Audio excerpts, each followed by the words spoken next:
بسم اللہ الرحمن الرحیم۔ السلام علیکم دوستو، جب فرعون دریائے نیل میں ڈوب گیا اور سارے بنی اسرائیل مسلمان ہو گئے، اور جب حضرت موسیٰ علیہ السلام کو اطمینان نصیب ہو گیا تو اللہ تعالیٰ کا حکم ہوا کہ آپ بنی اسرائیل کا لشکر لے کر مقدس زمین بیت المقدس میں داخل ہو جائیں۔ اس وقت بیت المقدس پر عمالقہ کی قوم کا قبضہ تھا۔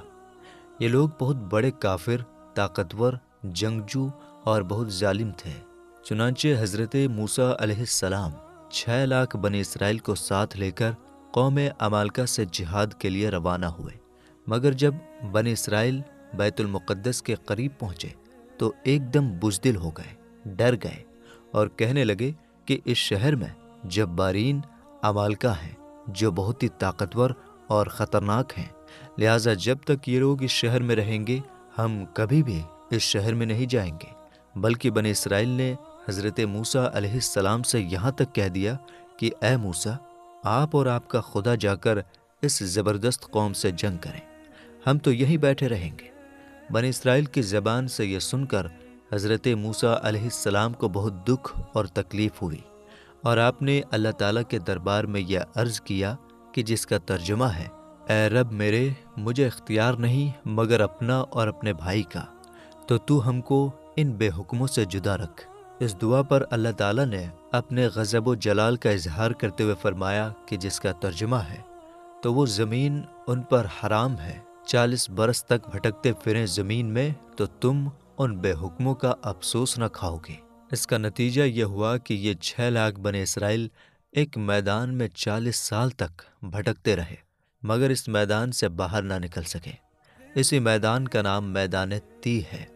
اس میدان میں بنی اسرائیل کے کھانے کے لیے من و سلوہ نازل ہوا، اور پتھر پر حضرت موسیٰ علیہ السلام نے اپنی لاٹھی مار دی تو پتھر میں سے 12 پانی کے چشمے جاری ہو گئے۔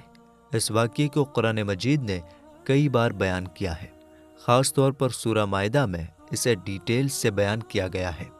یہ واقعہ واقعی ایک بڑا اہم اور حیرت انگیز ہے، جو بنی اسرائیل کی نافرمانیوں اور شرارتوں کی داستان بتاتا ہے۔ لیکن اس کے باوجود حضرت موسیٰ علیہ السلام کی بنی اسرائیل سے محبت اور دیا ہمیشہ بنی رہی۔ جب یہ لوگ میدان تیہ میں بھوک اور پیاس سے پریشان ہوئے تو حضرت موسیٰ علیہ السلام نے دعا کی، جس سے ان کے لیے من اور سلوہ آسمان سے اتارا گیا، اور جب پانی کی ضرورت پڑی تو آپ نے اپنی لاٹھی سے پتھر پر مارا، جس سے 12 پانی کے چشمے، 12 جھرنے بہنے لگے۔ اس سے حضرت موسیٰ علیہ السلام کے صبر، رحم دلی اور سہنشیلتا کا اندازہ لگایا جا سکتا ہے۔ دوستو، حضرت موسیٰ علیہ السلام کو جب اللہ تعالیٰ نے فرعون کی ہدایت کے لیے اس کے دربار میں بھیجا تو 2 معجزات آپ کو عطا فرما کر بھیجا، ایک عصا، دوسرا ید بیضا، روشن ہاتھ۔ حضرت موسیٰ علیہ السلام اپنے گریبان میں ہاتھ ڈال کر باہر نکالتے تھے تو ایک دم آپ کا ہاتھ روشن ہو کر چمکنے لگتا تھا۔ پھر جب آپ اپنا ہاتھ گریبان میں ڈال دیتے تو وہ اپنی اصلی حالت پر ہو جایا کرتا تھا۔ اس معجزے کو قرآن عظیم نے الگ الگ صورتوں میں بار بار ذکر فرمایا ہے۔ چنانچہ سورہ طٰہٰ میں ارشاد فرمایا کہ جس کا ترجمہ ہے: اور اپنا ہاتھ اپنے بازو سے ملا، خوب سفید نکلے گا، بے کسی مرض کے، ایک اور نشانی کہ ہم تجھے اپنی بڑی بڑی نشانیاں دکھائیں۔ اسی معجزے کا نام ید بیضا ہے، جو ایک عجیب اور عظیم معجزہ ہے۔ حضرت ابن عباس رضی اللہ تعالیٰ عنہ نے فرمایا کہ حضرت موسیٰ علیہ السلام کے ہاتھ مبارک سے رات اور دن میں سورج کی طرح روشنی نکلتی تھی۔ میرے دوستو، جب حضرت موسیٰ علیہ السلام 6 لاکھ بنی اسرائیل کے لوگوں کے ساتھ میدان تیہ، سنسان میدان میں ٹھہرے ہوئے تھے تو اللہ تعالیٰ نے ان لوگوں کے کھانے کے لیے آسمان سے 2 کھانے اتارے۔ ایک کا نام من اور دوسرے کا نام سلوہ تھا۔ من بالکل سفید شہد کی طرح ایک حلوہ تھا، یا سفید رنگ کی شہد ہی تھی جو روزانہ آسمان سے بارش کی طرح برستی تھی، اور سلوہ پکی ہوئی بٹیریں تھیں جو دکھنی ہوا کے ساتھ آسمان سے اترتی تھیں۔ اللہ تعالیٰ نے بنی اسرائیل پر اپنی نعمتوں کا شمار کراتے ہوئے قرآن مجید میں ارشاد فرمایا کہ جس کا ترجمہ ہے: اور تم پر من اور سلوہ اتارا۔ اس من اور سلوہ کے بارے میں حضرت موسیٰ علیہ السلام کا حکم تھا کہ اسے روزانہ کھا لیا کرو اور اگلے دن کے لیے کبھی بھی اس کا بھنڈار ذخیرہ جمع مت کرنا۔ لیکن کچھ کمزور ایمان والے لوگوں کو یہ ڈر لگنے لگا کہ اگر کسی دن من اور سلوہ نہ اترا تو ہم اس سونے اور بنجر میدان میں بھوکے مر جائیں گے۔ چنانچہ ان لوگوں نے کچھ چھپا کر کل کے لیے رکھ لیا، تو نبی کی نافرمانی سے ایسی نحوست پھیل گئی کہ جو کچھ لوگوں نے کل کے لیے جمع کیا تھا وہ سب سڑ گیا اور آئندہ کے لیے اس کا اترنا بند ہو گیا۔ اسی لیے حضور اکرم صلی اللہ تعالیٰ علیہ وآلہ وسلم نے ارشاد فرمایا کہ بنی اسرائیل نہ ہوتے تو نہ کھانا کبھی خراب ہوتا اور نہ گوشت سڑتا۔ کھانے کا خراب ہونا اور گوشت کا سڑنا اسی تاریخ سے شروع ہوا، ورنہ اس سے پہلے نہ کھانا بگڑتا تھا نہ گوشت سڑتا تھا۔ میرے دوستو، روایت ہے کہ حضرت داؤد علیہ السلام کی قوم کے 70,000 لوگ عقبہ کے پاس سمندر کے کنارے ایلا نام کے گاؤں میں رہتے تھے۔ یہ لوگ بہت آرام دائق اور خوشحال زندگی گزارتے تھے۔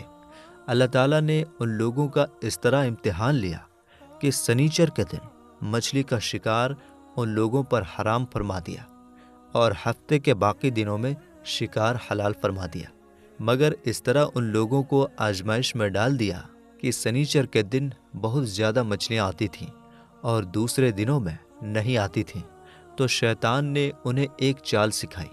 اس نے کہا کہ سمندر سے کچھ نالیاں کھودتے ہوئے جا کر سوکھی زمین پر چھوٹے چھوٹے تالاب بنا لو، پھر جب شنیوار کے دن مچھلیاں ان نالیوں کے ذریعے تالاب میں آ جائیں تو نالیوں کا منہ بند کر دو اور اس دن شکار نہ کرو، بلکہ دوسرے دن آسانی کے ساتھ ان مچھلیوں کو پکڑ لو۔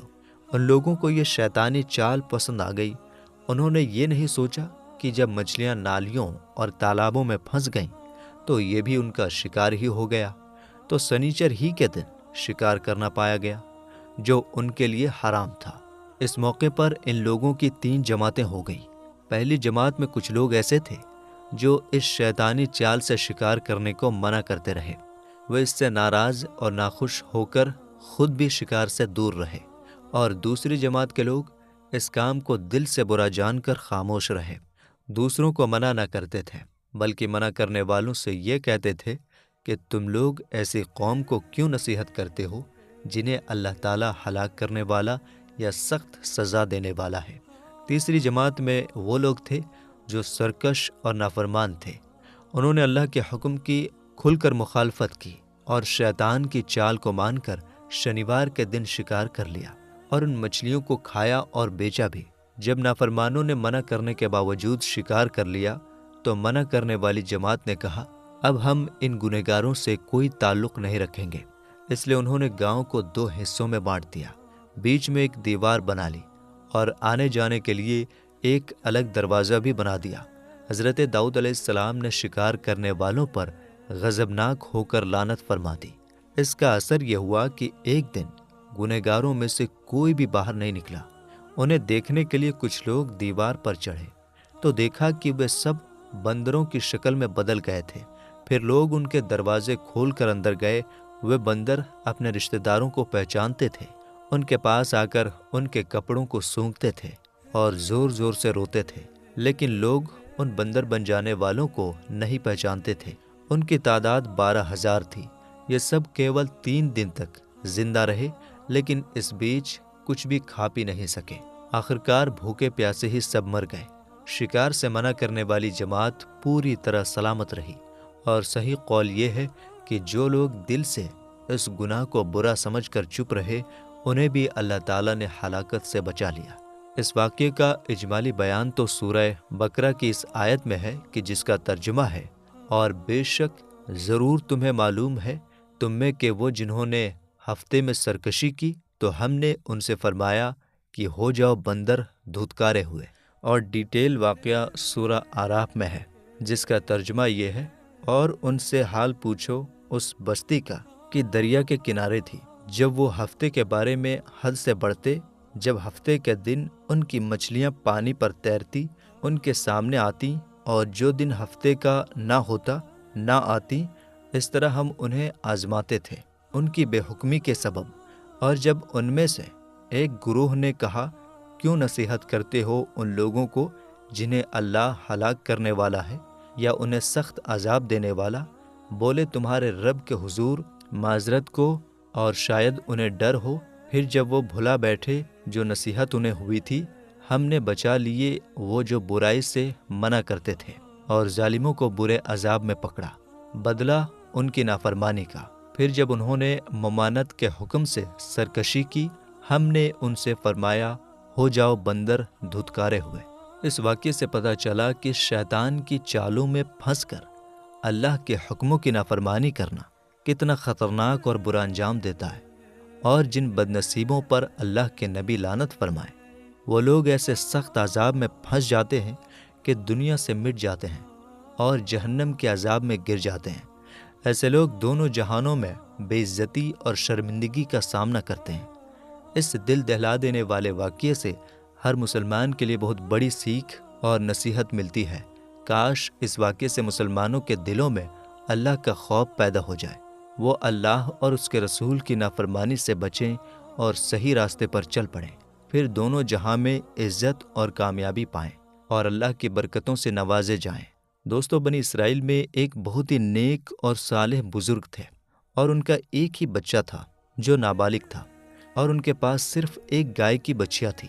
ان بزرگ نے اپنی وفات کے قریب اس بچیا کو جنگل میں لے جا کر ایک جھاڑی کے پاس یہ کہہ کر چھوڑ دیا کہ یا اللہ عز و جل، میں اس بچیا کو اس وقت تک تیری امانت میں دیتا ہوں کہ میرا بچہ بالغ ہو جائے۔ اس کے بعد ان بزرگ کی وفات ہو گئی، اور بچیا چند دنوں میں بڑی ہو کر درمیانی عمر کی ہو گئی، اور بچہ جوان ہو کر اپنی ماں کا بہت ہی فرما بردار اور بہت ہی نیکوکار ہوا۔ اس نے اپنی رات کو 3 حصوں میں بانٹ رکھا تھا، ایک حصے میں سوتا تھا، ایک حصے میں عبادت کرتا تھا، اور ایک حصے میں اپنی ماں کی خدمت کرتا تھا۔ اور وہ روزانہ صبح کو جنگل سے لکڑیاں کاٹ کر لاتا، اور ان کو بیچ کر کے وہ اپنی کمائی کا ایک حصہ صدقہ کر دیتا، ایک حصہ خود پر خرچ کرتا، اور ایک حصہ اپنی ماں کو دے دیتا۔ ایک دن لڑکے کی ماں نے کہا، میرے پیارے بیٹے، تمہارے باپ نے وراثت میں ایک بچیا چھوڑی تھی، انہوں نے اسے جنگل میں فلاں جھاڑی کے پاس خدا کی حفاظت میں چھوڑ دیا تھا۔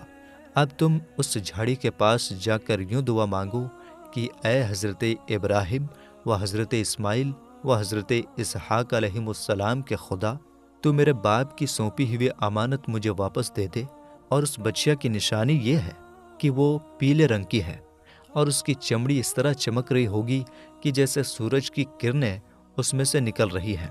یہ سن کر لڑکا جنگل میں اس جھاڑی کے پاس گیا اور دعا مانگی، تو فوراً ہی وہ گائے دوڑتی ہوئی آ کر اس کے پاس کھڑی ہو گئی، اور یہ اس کو پکڑ کر گھر لایا۔ تو اس کی ماں نے کہا، بیٹا، تم اس گائے کو لے جا کر بازار میں 3 دینار میں بیچ ڈالو، لیکن کسی گاہک کو بغیر میرے مشورے کے مت دینا۔ ان دنوں بازار میں گائے کی قیمت 3 دینار ہی تھی۔ بازار میں ایک گاہک آیا جو اصل میں ایک فرشتہ تھا۔ اس نے کہا کہ میں گائے کی قیمت 3 دینار سے زیادہ دوں گا، مگر تم ماں سے مشورہ کیے بغیر گائے مجھے بیچ ڈالو۔ لڑکے نے کہا کہ تم چاہے کتنی بھی زیادہ قیمت دو، مگر میں اپنی ماں سے مشورہ کیے بغیر ہرگز اس گائے کو نہیں بیچوں گا۔ لڑکے نے ماں کو سارا ماجرا بتا دیا، تو ماں نے کہا کہ یہ گاہک شاید کوئی فرشتہ ہو، تو اے بیٹے، تم اس سے مشورہ کرو کہ ہم اس گائے کو ابھی بیچیں یا نہ بیچیں۔ چنانچہ اس لڑکے نے بازار میں جب اس گاہک سے مشورہ کیا تو اس نے کہا کہ ابھی تم اس گائے کو نہ بیچو، آئندہ اس گائے کو حضرت موسیٰ علیہ السلام کے لوگ خریدیں گے، تو تم اس گائے کے چمڑے میں سونا بھر کر اس کی قیمت مانگنا، تو وہ لوگ اتنی ہی قیمت دے کر خریدیں گے۔ چنانچہ چند ہی دنوں کے بعد بنی اسرائیل کے ایک بہت مالدار آدمی کو، جس کا نام عامل تھا، اس کے چچا کے دونوں لڑکوں نے اس کو قتل کر دیا اور اس کی لاش کو ایک ویرانے میں ڈال دیا۔ صبح کو قاتل کی تلاش شروع ہوئی، مگر جب کوئی سراغ نہ ملا تو کچھ لوگ حضرت موسیٰ علیہ السلام کی خدمت میں حاضر ہوئے اور قاتل کا پتہ پوچھا، تو آپ نے فرمایا کہ تم لوگ ایک گائے انتظام کرو اور اس کی زبان یا دم کی ہڈی سے لاش کو مارو، تو وہ زندہ ہو کر خود ہی اپنے قاتل کا نام بتا دے گا۔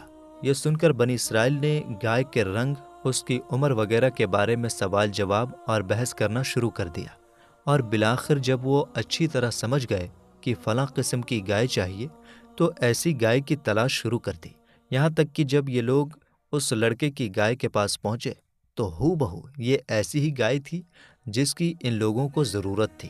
چنانچہ ان لوگوں نے گائے کو اس کے چمڑے میں بھر کر سونا اس کی قیمت دے کر خریدا، اور اس کی زبان یا پونچھ کی ہڈی سے مقتول کی لاش کو مارا تو وہ زندہ ہو کر بول اٹھا کہ میرے قاتل میرے چچا کے دونوں لڑکے ہیں جنہوں نے میرے مال کے لالچ میں مجھ کو قتل کر دیا ہے۔ یہ بتا کر پھر وہ مر گیا۔ چنانچہ ان دونوں قاتلوں کو قصاص میں قتل کر دیا گیا، اور مرد صالح کا لڑکا جو اپنی ماں کا فرما بردار تھا بہت ہی امیر اور مالدار ہو گیا۔ اس واقعے سے بہت سی عبرت انگیز اور نصیحت خیز باتیں اور احکام معلوم ہوئے۔ ان میں سے چند یہ ہیں جو یاد رکھنے کے قابل ہیں۔ نمبر 1، خدا کے نیک بندوں کے چھوڑے ہوئے مال میں بڑی خیر و برکت ہوتی ہے۔ دیکھ لو کہ اس مرد صالح نے صرف ایک بچیا چھوڑ کر وفات پائی تھی، مگر اللہ تعالیٰ نے اس میں اتنی برکت عطا فرمائی کہ ان کے وارثوں کو اس ایک بچیا کے ذریعے بے شمار دولت مل گئی۔ نمبر 2، اس مرد صالح نے اولاد پر شفقت کرتے ہوئے بچیا کو اللہ کی امانت میں سونپا تھا، تو اس سے معلوم ہوا کہ اولاد پر شفقت رکھنا اور اولاد کے لیے کچھ مال چھوڑ کر جانا یہ اللہ والوں کا طریقہ ہے۔ نمبر 3، ماں باپ کی فرما برداری اور خدمت گزاری کرنے والوں کو خداوند کریم غیب سے بے شمار رزق کا سامان عطا فرما دیتا ہے۔ دیکھ لو کہ اس یتیم لڑکے کو ماں کی خدمت اور فرما برداری کی بدولت اللہ تعالیٰ نے کس قدر صاحب مال اور خوشحال بنا دیا۔ نمبر 4، جو اپنا مال اللہ تعالیٰ کی امانت میں سونپ دے اللہ تعالیٰ اس کی حفاظت فرماتا ہے اور اس میں بے حساب خیر و برکت عطا فرما دیتا ہے۔ نمبر 5، جو اپنے اہل و عیال کو اللہ تعالیٰ کے سپرد فرما دے اللہ تعالیٰ اس کے اہل و عیال کی ایسی پرورش فرماتا ہے کہ جس کو کوئی سوچ بھی نہیں سکتا۔